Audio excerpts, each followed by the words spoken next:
normally when you have a learning curve, you're doing it privately. My learning curve was exposed to the whole city, and because I was put in these meetings, these public meetings to get this building, and they're like, well, her budget is $350,000. This is not realistic. But you got to understand, I'm a mother that can work on a micro budget. So I'm like, okay, we can make this work. But I didn't understand permits and all of these things. So my learning curve was on full display. Welcome to the Unconventional Leadership Podcast, where we help you unlock your potential as a leader.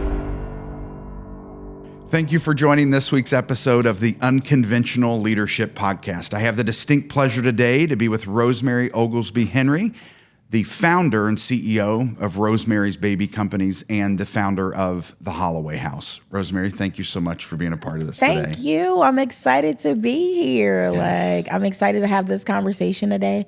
We've known each other for a long time. Yes, we have. And and most of you can relate to this, that over the last several years, there's been important conversations that have been impactful and needed from relationships that you have. And we've all been so focused on missions to make sure we work those through, as whether it's your nonprofit organization, for-profit organization. And we've had that similar relationship where we've leaned into each other as there's need. And then we're always here for one another. We're always praying and cheering each other on, right? That's what we do. Absolutely. So one of the things that I've been so thankful and grateful for our relationship is your vision and your ability to bring vision into action and your relentless pursuit of what's good and what's true. So I'd love to unpack that and the great work you've been doing and share about the mission of what you do and why you do it. So share with our audience, what is Rosemary's Baby Companies? So Rosemary's Babies Company is a teen parent organization. We support families or teen parents, mothers and fathers, of course, between the ages of 9 and 19. And we also support their babies and the parents of teen parents. So we're focusing on 3 generations. I was a teen mom. I was a 4th generation teen mom. And when I was going through all these struggles and learning to be an adult and having to figure out things on my own, I'm like, life didn't have to be this hard. Where are my people? Why won't anybody help me? And after my daughter got so old, I was like, you know what? I'm going to go back to school. I'm going to use my education. I'm going to use my personal life experience. I'm going to use all of these things to create Rosemary's Babies Company, whose mission is to help teen parents master the concepts of self-leadership, to leave a legacy. And I'm going to do it only after I've broken the cycle of generational pregnancy in my own family. And we did. Wow. That's incredible.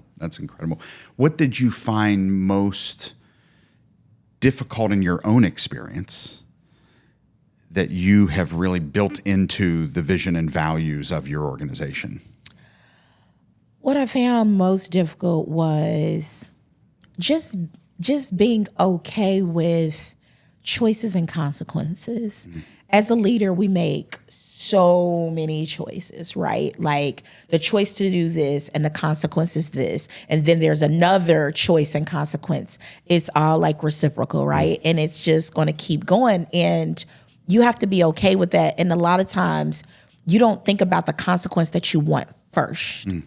You always just kind of run on emotion, or you run on, oh, this is what this person told me to do, so I'm going to go to 4 different people. And that's okay to get insight, but let the choice be yours and be prepared for the consequence that comes with that. That way, there's no guilt, there's no looking back, there's no remorse.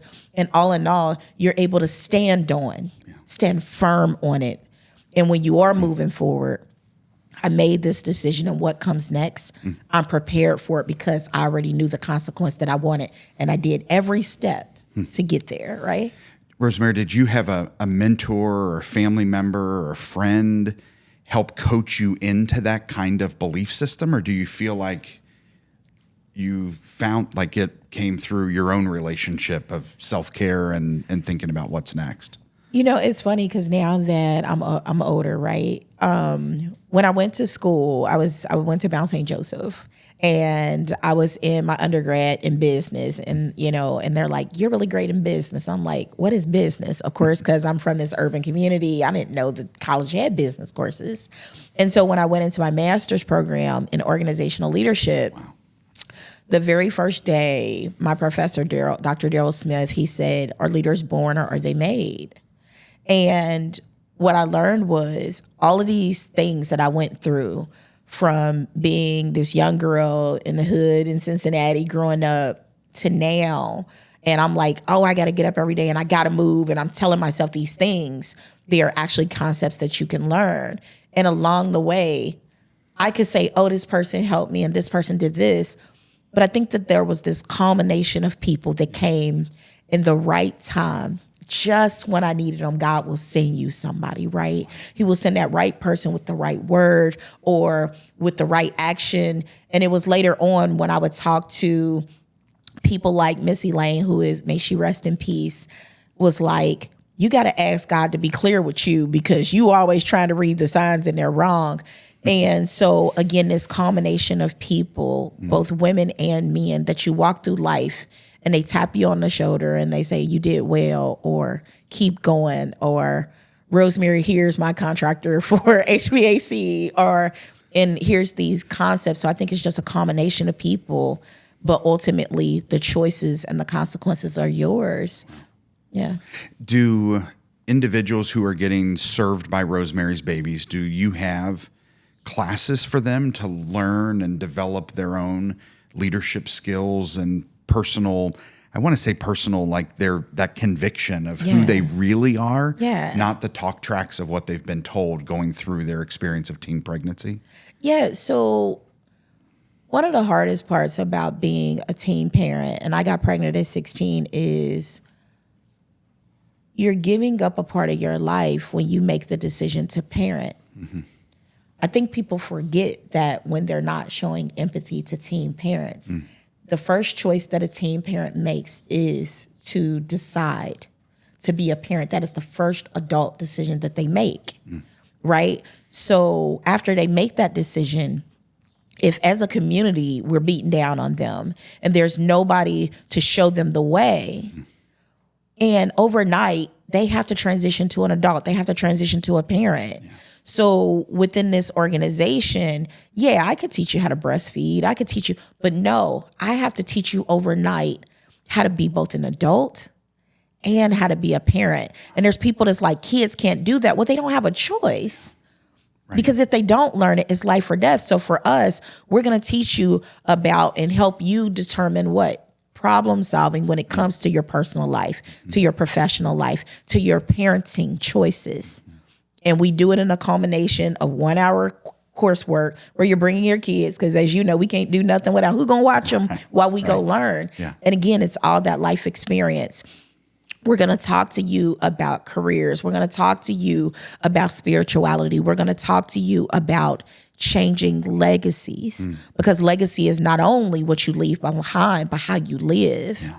And I learned that when I went through my master's program at Mount St. Joseph. Wow. That's awesome. I was sharing just this morning with my wife, Amber, who you also know, who was born as her mom was 17, right? So her mom had Amber while she was in high school. And Amber said, yep, absolutely, talk about it. Again, my mother-in-law, Angie's one of my heroes. Like, she's just an amazing human being.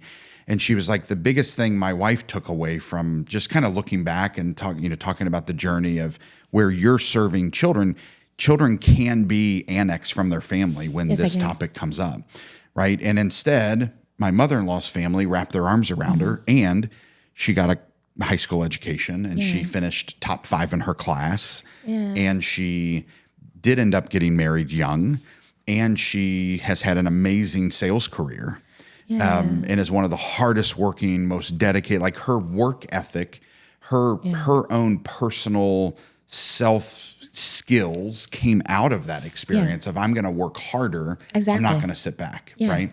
And because you're doing it really for somebody else. I think that there's this negative stereotype with teenage pregnancy, like girls want to go out here and have babies and They want to live in a life of poverty. I think that it is society that sentences them to that.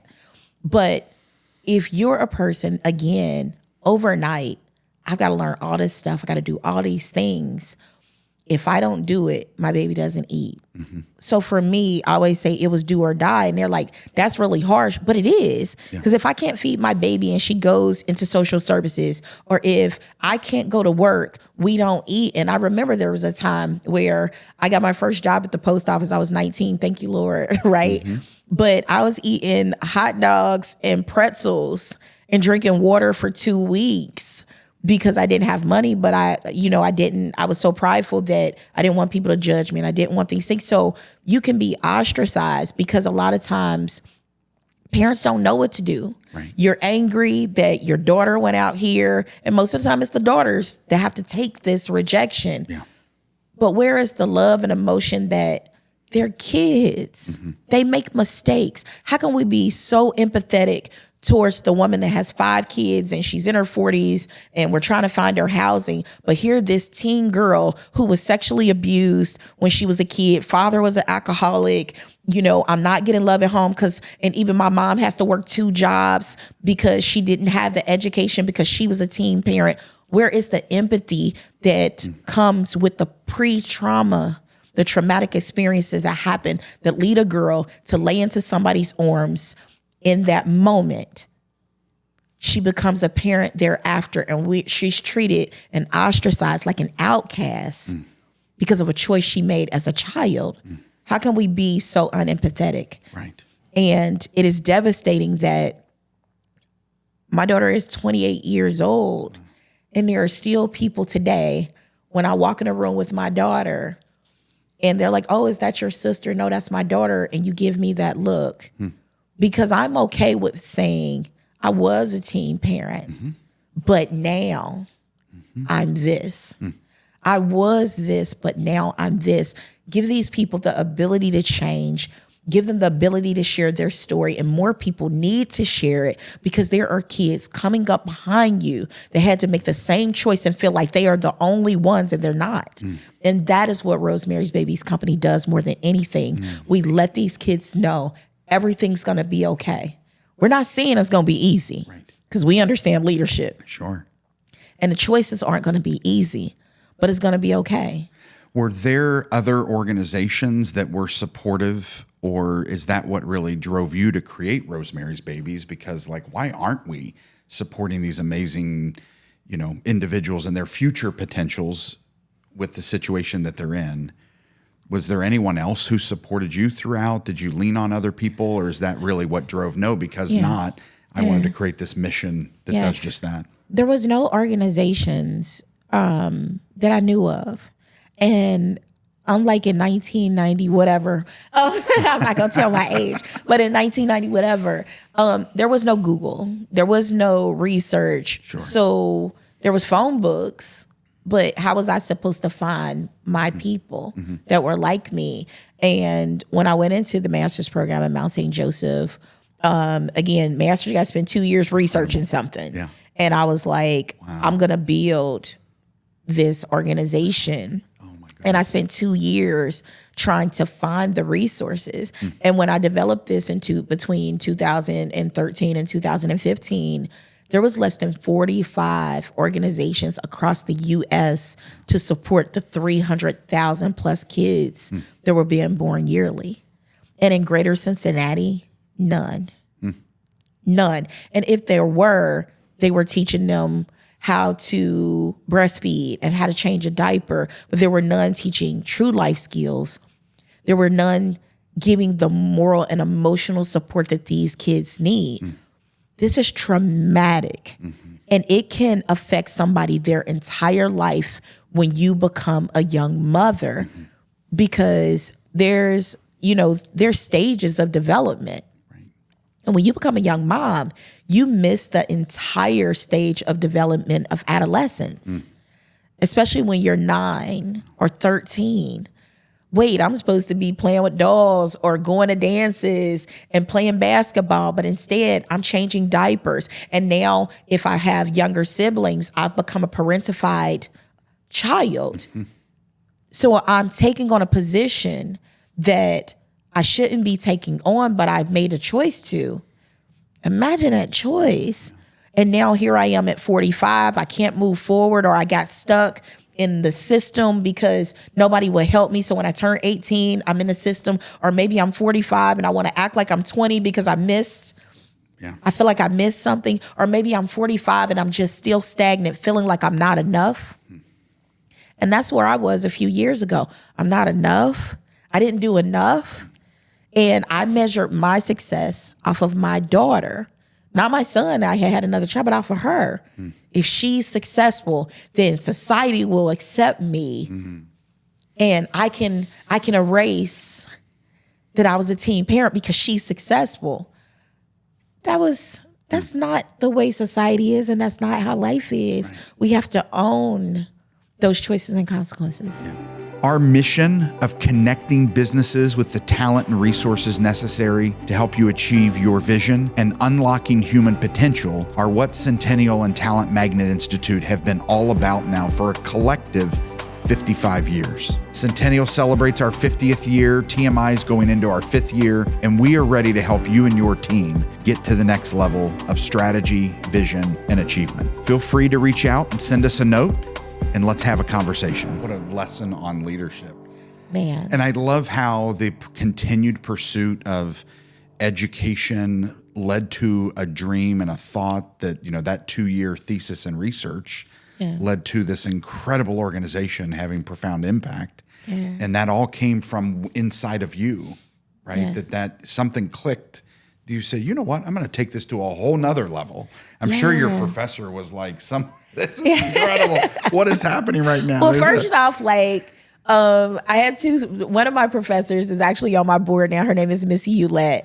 And when I first, I came up with the name in undergrad, and everybody's like, Rosemary's Babies, ain't that a movie? And I'm like, yeah, it was a movie, right? But I was traumatized even by that movie because, again, I was a teen parent. So I was bullied even as a teen parent. Oh, she's got the double baby. These babies aren't supposed to be here. I mean, my trauma runs long, right? Wow.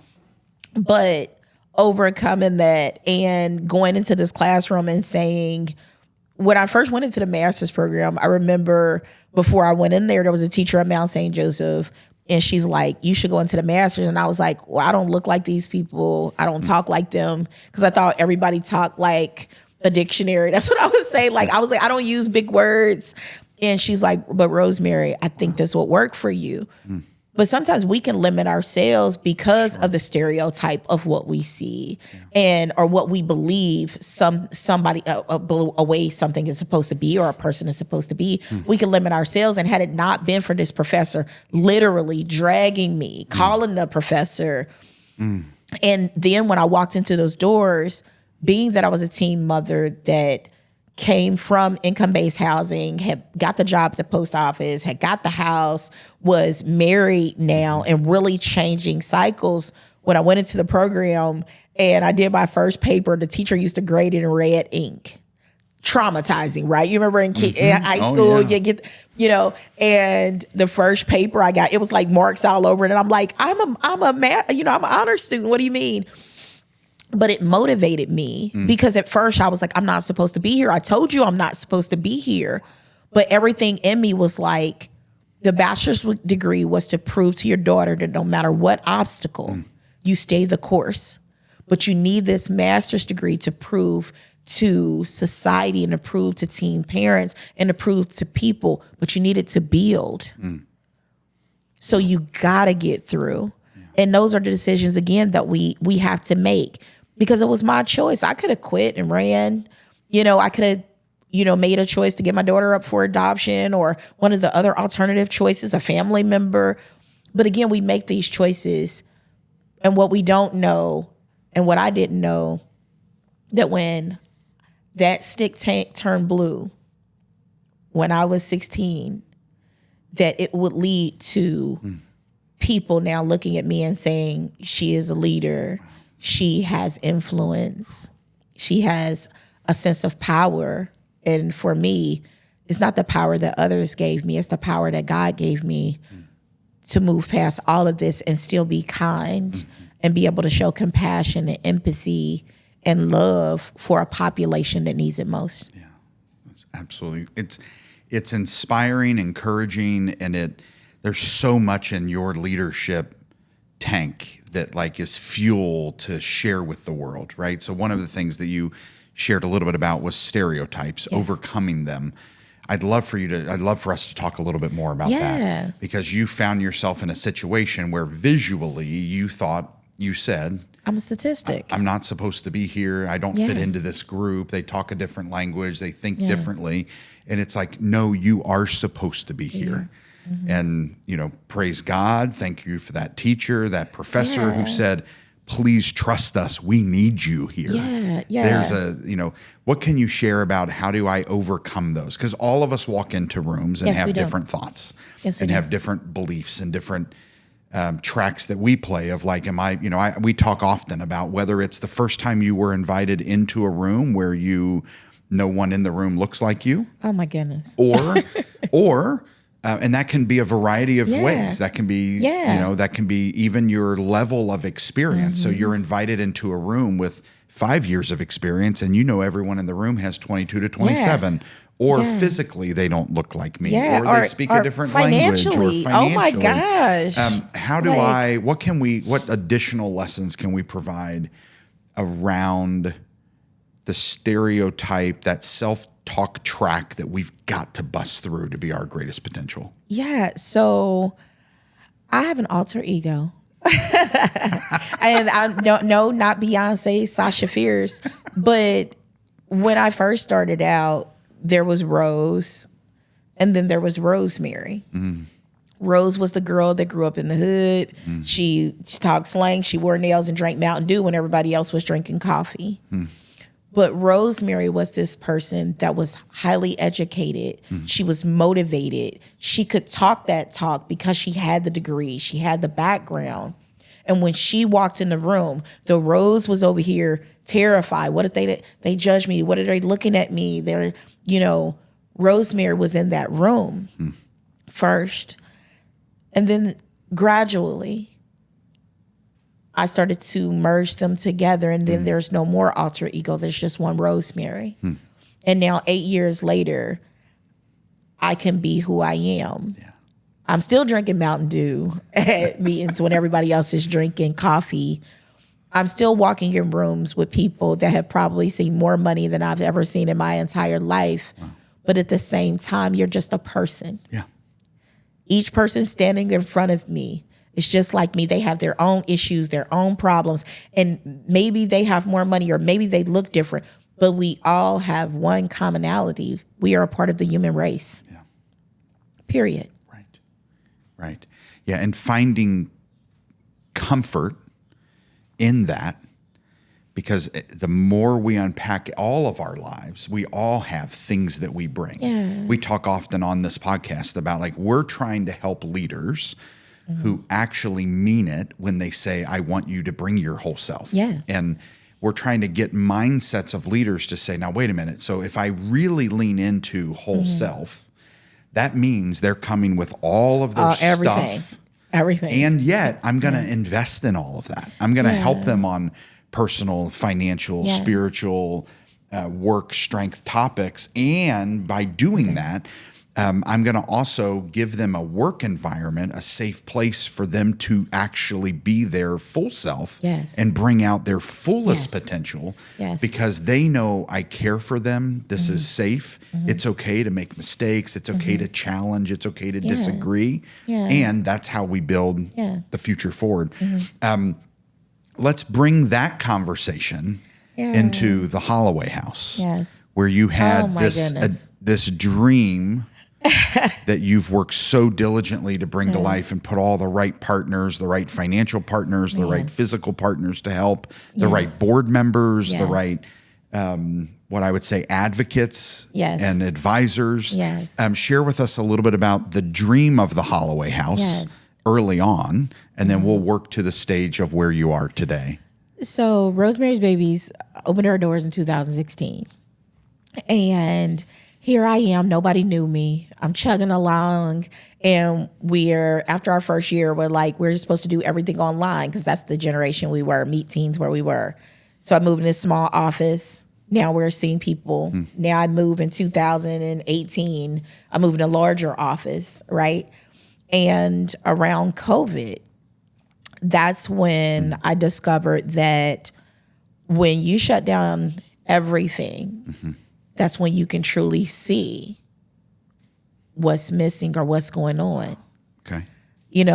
So there were teen parents like, oh my God, Miss Rosemary, we got to stay in the house and I don't have a house. What do you mean? At the time, my grandmother Rose, who I'm named after, and she was a teen parent herself, she was in transition. And after she passed, I just kept having these, sleep, and I kept hearing the words in my ear, Holloway House. And I kept having these prayers, which turns out they were visions. And sometimes we don't know the difference until we know the difference. And so I kept waking up and I'm like, Holloway House. And I'm like, God, no, I don't have any money. We're trying to get over this hump. I've never done any of this. Housing is not in the makeup for Rosemary's Babies. So I started going to people in the city and I'm like, hey, where's the housing for teen mothers with their babies? And what I found was, here I am 28 years later, and there was still no housing for a mother under 18 with their baby. And it hit me like a ton of bricks because at 17, when I had my baby, I was out there and I had to stay with a family member because there was nowhere for me to go. And here we are decades later, and we haven't addressed that problem. Why? Somebody could have did it. It was anybody's job, but nobody did it, right? Yep. And so Holloway House. And so we started about 2021. I'm like, okay, I'll go to the port because they got all these buildings. You hear these stories, right? They'll give it to you for $1. None of that stuff. I mean, come on now. We were in the boom of the real estate going into it out when we were walking out of COVID. Like there was all these properties and investors picking up these properties. And so found the first building. I swear the back of it was like falling off. And my realtors, and I'm like, God is sending me here. It's yellow, right? And my realtor's like, no, Rose. No, it's raining in the kitchen, Rose. And so the port actually directed me to this beautiful building. It was called the Holloway House, and it was a historical property designed by Samuel Hannaford, who did, I think, Memorial Hall or something like that. 7,000 square feet, and it was right down the street from where I grew up. And I'm like, I drive past here every day, and I always look over there like, man, if I had the money to fix it up or whatever. And so I went on this journey to fix it up. I was a teen mom. I went from income-based housing to housed and married, all of these things, but nothing was harder than development in this city. Finding the right people that will implement your vision. Ensuring that you stay with teens. At the center of my mission, at the center of my work was teen parents. A lot of times we'll change that mission or we'll change that focus for the dollar. So it's uncommon for a leader to be like, no, it's about these teen parents to create this hub and space. And it's taken us, gosh, we just got our approval January the 3rd. And even now, as I sit here, I'm like, is it real? Are we really going to open now? And there were a lot of people in the community that when you're a leader, you have to be a storyteller. You have to bring people to see the vision that they can't see. And that's a part of faith. And walking blindly into something that, you don't know what it's going to turn out to be. And Holloway House now is this beautiful hub that will have a resource agency on the first floor. And on the second floor, we will be the only facility in Ohio, Kentucky, and Indiana to house young mothers under 17 with their babies. We're excited about this. I've traveled across the U.S. looking at models and looking for models, and we are the model. And I think that there's something to be said about there, but there's also still this angst that you have as a leader. You never not have angst. But I'm excited about it, and I'm proud to have. We were one of the youngest organizations to have the state give us funding, the city get behind the project. People that look like me and don't look like me. Elaine Bobby, who was is the retired president of Even Flow Feeding, was like my rock star right next to me throughout this whole project. How would I ever be able to, a young girl from over here, ever meet a CEO of Even Flow or whatever? And it's like, don't count yourself out. Right. Me and Elaine could not be more opposite, but we have so much in common, even if that common thread is our babies, the teen parents. Running a podcast is a time-consuming process, so why not get somebody who can partner with you to help you create your own podcast? Here at the Cincinnati Podcast Studio, we have high-end cameras, we have high-end microphones, and we have all the lighting and studio space built to help save you time and get you an awesome product on the back end. If you're at all curious and you want to learn more, go to cincinnatipodcaststudio.com/tour and schedule your time to meet us today. Seeing it in action, living through the real experiences and conversations. And at times we all go through doubt and second thoughts. Yes. But yet to get back in and say, you know what, I'm having those are filtering in as a leader, as an individual human. We all have those filter into our minds all the time. But to say, nope, this is what we are going to do. I don't know how we're going to get there. I don't know what the path's going to look like. I don't know who we're going to need and who's going to bring value and who's going to be a distraction. But that's what having other leaders around you, having other great leaders around you, they help you to bring your vision to what it is. And being a leader, don't be afraid to get smarter people around you that can fill those gaps and own it. Like, I tell people, like, when I first started into building the Holloway House, I knew nothing about renovation besides my house and a bedroom or something. And the community, getting through to the community to let them know I'm not gonna fail. I had to convince people I'm not gonna fail. But more than that, putting those people in a room that says, okay, you understand electrical and you're the best. And that's what I did. I went out and found the best. But what I also did was I called people like you and I said, who do you know? Right. Who do you know? Who do you know that knows HVAC and historical? Who do you know? Who should I have on my board? Who do I need to talk to? And it's not always about financial. You know, as a nonprofit CEO, of course, we need money. Sure. But what shouldn't I do? What steps can I take so that I can move past this quicker? Because we were on a short time frame to get this building done. And while we are a year over, for most, they're like, we expected it to be even longer. And so there's a few quotes that I live by. The first is one that I created myself. No one can beat you down lower than you, but no one can lift you up higher than you. The second is Eleanor Roosevelt. No one can make you feel inferior without your consent. And the next one is barriers don't break you. Use them for your breakthrough. So every time a barrier came up, how can I break through? How can I move forward? Sometimes you got to walk around the wall rather than through it. You don't always got to bust the wall down. You can fly above it. You can walk around it. Or you can turn around and just find a whole nother route. That's just too much. And as leaders, we have to figure those things out. And it's okay to go to other people and say, hey, I got an idea. But be receptive to the criticism and receptive to the response back. And it's okay not to agree. And make your own decision, choices and consequences. I remember having conversations with you around learning about your organization the first several times we met. And it was so clear that you were clear in your mission, had a heart and a power to get there. And you were asking for connections and resources and feedback. There are many people who are afraid to ask.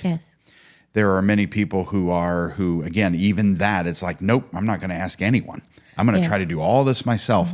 We talk all the time on the Unconventional Leadership Podcast and the work we do at TMI and the work we do at Centennial, that connections are the greatest currency. Connections can move mountains literally for us. And trying to get people to say, like, I tell people, they ask us often about mentorship. And I say, not everybody who mentors you has to have a formal mentor title. No. Not everybody who gives you great insights has to be a paid consultant or a colleague or an employee. On your board. Or on your board, right? On your board. We can listen for guidance. And I remember sitting in, being so clear. A skill that you have is creating clarity. Yes. And it's a gift. Yes. You have a gift of creating clarity. Yes. So as we go around and share the things we need that would bring value to the work we're doing or the mission or vision we have, as you create that clarity, it allows someone like myself to be sitting in a CEO roundtable with Elaine Bobby. Yeah. And to hear an Elaine Bobby say, I'd really like to find something that over the next several years I can really invest in. Yes. And if I retire, I'd really like to bring my energy to something that's special and that does these things. And I can work with a leader who has conviction like me and who wants to serve. And then go, well, wait a minute. Rosemary's Baby serves teen moms and parents who have children. Elaine, you have strength around strategic planning and setting vision, all these things, and budgeting and financials. Oh my goodness. And you also work for Even Flow Feeding Division. You're the CEO of that in North America. That seems like an amazing connection. When I say that, when making that connection was because you were so radically clear and open. Yes. And here are the things here are the kind of leaders I'm looking to meet. Here are the kind of people I'm looking to meet and to make those connections. And there's nothing more fulfilling as I say, I'm a what my calling is like just making connections. And it's so funny because you introduced me to, I guess, her marketing person. And Elise. Yeah. And so I put it on my calendar because at that time I was working in the business instead of on the business. Yeah. And it was maybe the night before the meeting, and she emails me and she's like, hey, I'm bringing the president. And I'm like, oh my God. And then I looked at the calendar and I'm like, even flow, where do I know that? And so I'm like, oh my God, actual even flow. And so I call my niece, who is a mom and she's married now. And I'm like, I need you to tell me something about breastfeeding so I sound smart. When I talked to her, and we went to this restaurant, a little coffee shop or whatever, and we were only supposed to have this 30-minute meeting, and I end up sitting there with them for almost 2 hours. Wow. And Elaine's like, I would love to sit down and just have another meeting with you. And then I did another meeting. And then again, when I thought about creating Holloway House, I reached out to her and I knew what to ask for. And I said, hey, can you review this for me and give me insight? Because again, she's the president. She's seen proposals. Right. And she's like, sure. And so after about a year of just meeting with her, talking to her, I said, can you come on my board? But this is the reason I want you on my board. You understand business at a level that I don't understand. And while I had went to business school, master's, I didn't necessarily understand scale, but Elaine did. And she understood those numbers, and she helped me too, because there can be a fear in growth. Oh my God, I went from trying to get my internet paid for $125, and now I'm sitting in meetings talking about $500,000 central, HVAC systems where my heart is about to drop. And so there can be a fear there too. So to even have somebody around you to give you comfort and that understanding, because in those moments I'm like, I don't understand why this costs so much. And, and that was a lot. I think that was hard for me too, because publicly, normally when you have a learning curve, you're doing it privately. My learning curve was exposed to the whole city, and because I was put in these meetings, these public meetings to get this building. And they're like, well, her budget is $350,000. This is not realistic. But you got to understand, I'm a mother that can work on a micro budget. So I'm like, okay, we can make this work. But I didn't understand permits and all of these things. So my learning curve was on full display. And in that moment, how triggers work, I was triggered and my trauma brought me back to 16, being a scared teen, knowing what was next. How do I get out of this space? I can't stay here. Yeah. But that's why you have powerful leaders that are around you. And at the time, I don't necessarily go to church all the time, but I have ministers. And my minister said, you need 3 people you can call on that will intercede in prayer for you. And I found those, and it wasn't like a quick find in those 3. But in that moment, in those moments that I feel that way, I'll text those 3. And I'll say, I need prayer now. And they don't ask, well, what's going on? I need to intercede for her now, even if it's peace be still. Sure.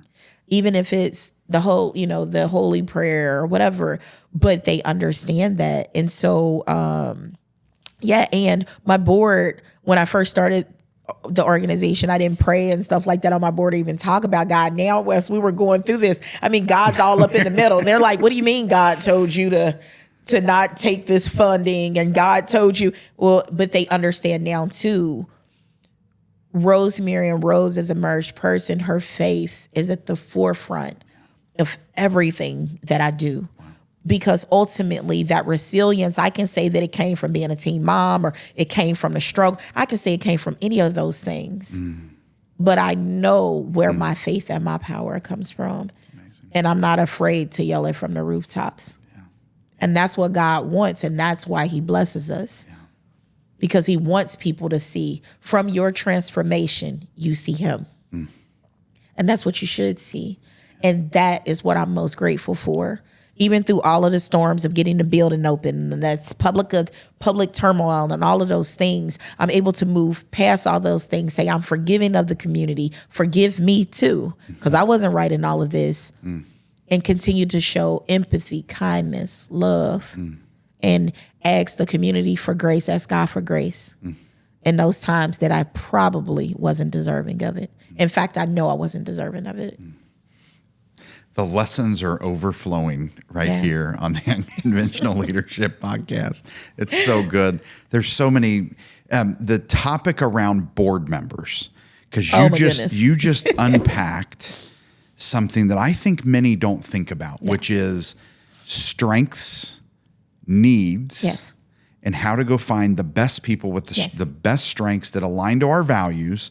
But many people, and present company included, there's been times where we've said yes to a board that I don't know what they actually need from me. I just feel honored to be asked, so I'm going to say yes. I'm going to say yes. I want to do it as a resume builder, and I want to do all these things, as opposed to being clear with, and I'm at a place where if I'm asked to do something, it's like, what do you actually need? And how much time? I may not be the best person for that. I may not be able to bring the best strengths. What is the time commitment? What are the expectations? But early on, you say, yeah, I'd love to be a part of that, right? And then go, I'm just sitting here, and there are boards that have people who are just there because they've been asked. Yeah, but the board is like the project. You remember a college or a group assignment, you've got 3 people, and anytime somebody asks me about boards, I'm like, it's like a group assignment. You got 3 people that are all in, they're your A students, right? They're gonna make sure the work get done. You're gonna mess with my GPA. Then you got maybe 2 people that are like, if you give them the work, they'll do it. Right. And then you got that one slacker that you're like, why they got to be in my group? Right. Goodness gracious. Right. So the same thing is with board members. Yeah. You're going to have board members that, I might miss all the meetings, but I'm going to give a check every year. I'm going to make sure my table is full. I'm going to do the base commitment, but I don't want to get off your board because I love your mission and you can use my name. Then you got these board members like Elaine, it's like, I'll act as a volunteer CFO and spend all my time. And then you have other board members that, that are advisory that you call in those moments. And you're like, I really need your support. For example, Ross Meyer, I know you know Ross. And I met Ross through United Way, and now he's at Interact. He's an advisor on my board. And I went to Ross, and Ross was on a whole lot of boards, is a very busy person. But I remember calling Ross and saying, I need your help. And he's like, Rosemary, you got it. And I'm like, can you teach me how to ask for money? And everybody's like, what do you mean? You've been raising money for years. And I'm like, no, I don't ask. I have events and people give money. But I need to know how to go in a room and ask for money or how much to ask for. You wouldn't even think about that. Like, because again, you sit in front of somebody and they say, oh, well, if I gave you $10,000, what are you going to do with it? You don't know. Because a lot of times you're so excited to get to 10,000. Even in that, you have to know, and knowing what you want as a board member, what are you going to do with my money? How are you going to spend it? Right. And more than that, researching that company, because we'll go to companies and stuff and ask for money and stuff. And wait a minute, this company supports the arts. They don't support teen parents. Why should I support? But you're going to move them into your mission? No. Find your people for your board. Find your people and be clear. And when you are clear with them, also stand on your word, because there is a consequence that comes with a choice where I tell my board member meetings are quarterly, and then all of a sudden I change them to monthly and I change your commitment. No, you have to stand on your word. My grandmother used to say, all you have is your name. You're right. And your name is your word. That it carries value. And I don't want people to be like, oh, Rosemary's a liar, and I went on her board and she's not nice like that. That girl, that alter ego Rose is evil. No, like, stand on your word, be who you are in private and who you are in public. Such great feedback. On the faith component, anything about that journey of faith that you feel like is important for those listening who may be at varying levels of their own journey? Yeah. We're all at different areas of life and have different experiences, but it feels like you even said there were points in time where we didn't pray at board meetings. Now it's time, like, hey, here's what I heard from the Lord, and this is what I'm. Walk us through just a little bit about that journey of growth and connection to your Lord and Savior. The thing is, every purpose is not your purpose. Rosemary's Babies Company, whether I had a name for it or not, I spent my entire life before there was ever a Rosemary's Babies Company being an advocate for kids, being an advocate for education, helping kids find clarity and telling kids in their darkest hours, everything is going to be okay. And as I went on these journeys of, because there was times that I'm like, God is failing me.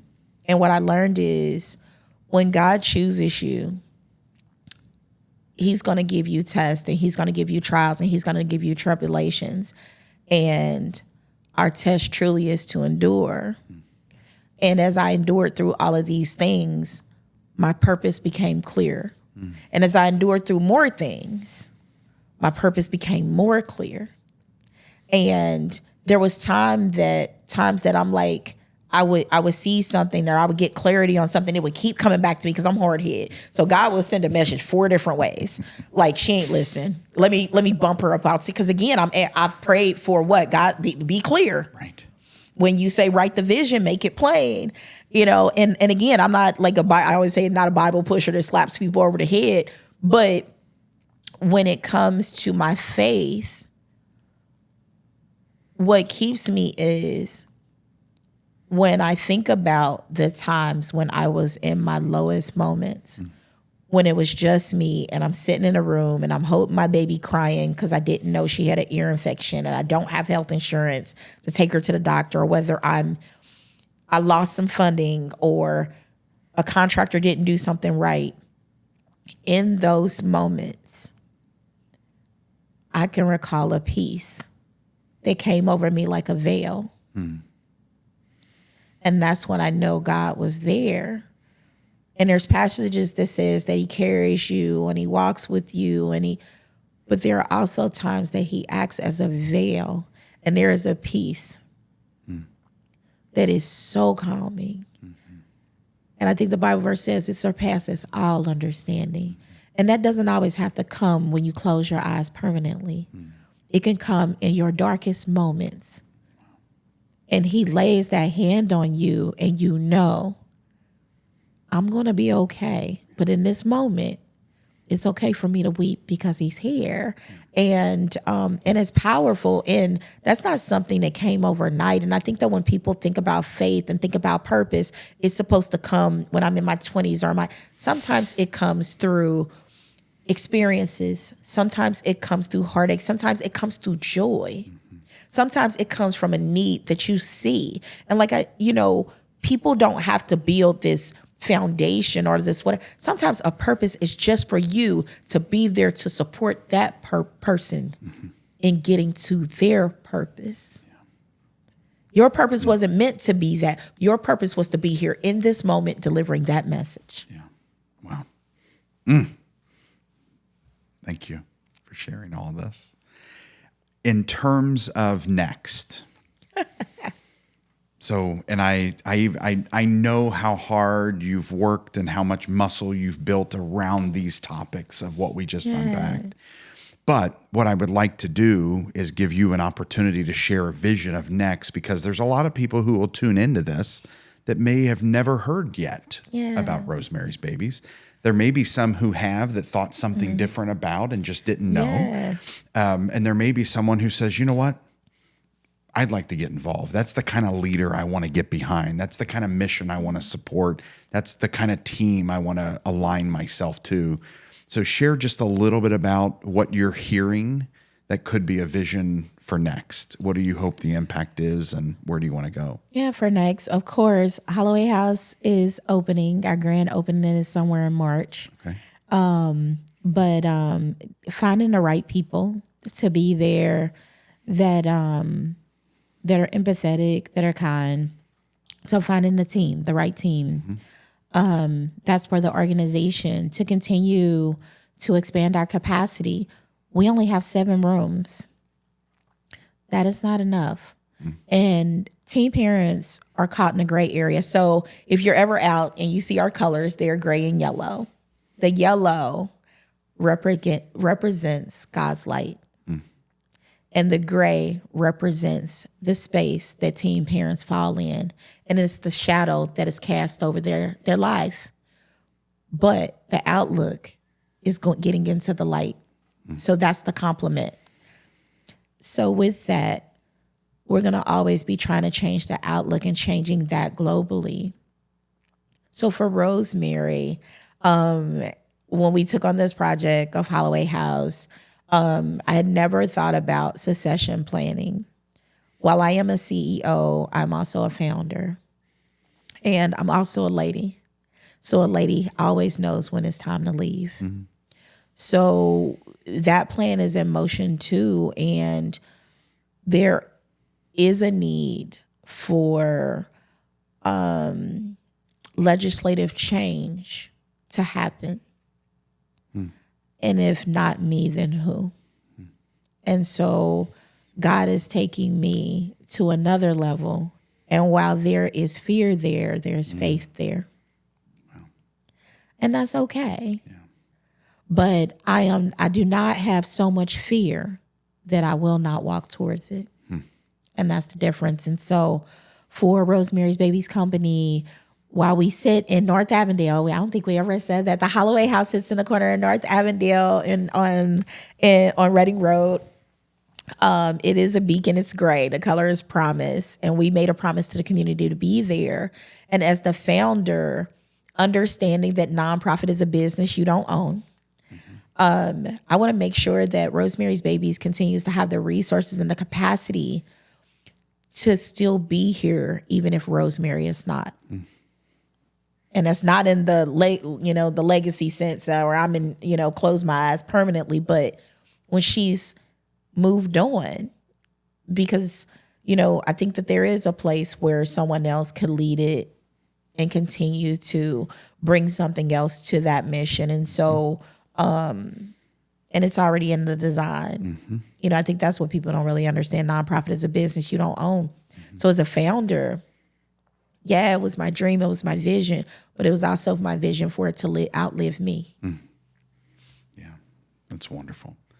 Well, thank you for being a part of today's conversation. Thank you for your friendship Thank you for your relationship in the world of work and impact and just the closeness, the journey, the insights you've shared with me have been a real inspiration. And I'm so thankful to be able to share that with the rest of our audience and the rest of the world. So appreciate you being a part of this. Like getting to know you over the years, again, different, what you're on one side of the water, I'm on another side of the water, but getting to know you, like praying together, community. And even if we don't see each other all the time, I know that you are here. There's a space where I can pick up the phone and call someone that I believe is my friend. And he'll say, okay, let's go have a hamburger in a coffee shop. Let's pray, let's talk, let's commune so that we both can move forward. And that's a part of some great leadership and great friendship. So thank you. Thank you for joining this episode of the Unconventional Leadership Podcast. If you enjoyed the discussion, if you want to ask questions, if you want to leave a comment, please do. Please share. And even if you'd be so kind to rate and leave a review. I want to thank the Cincinnati Podcast Studio for the great production of this episode. We look forward to the next conversation to help you unlock your potential.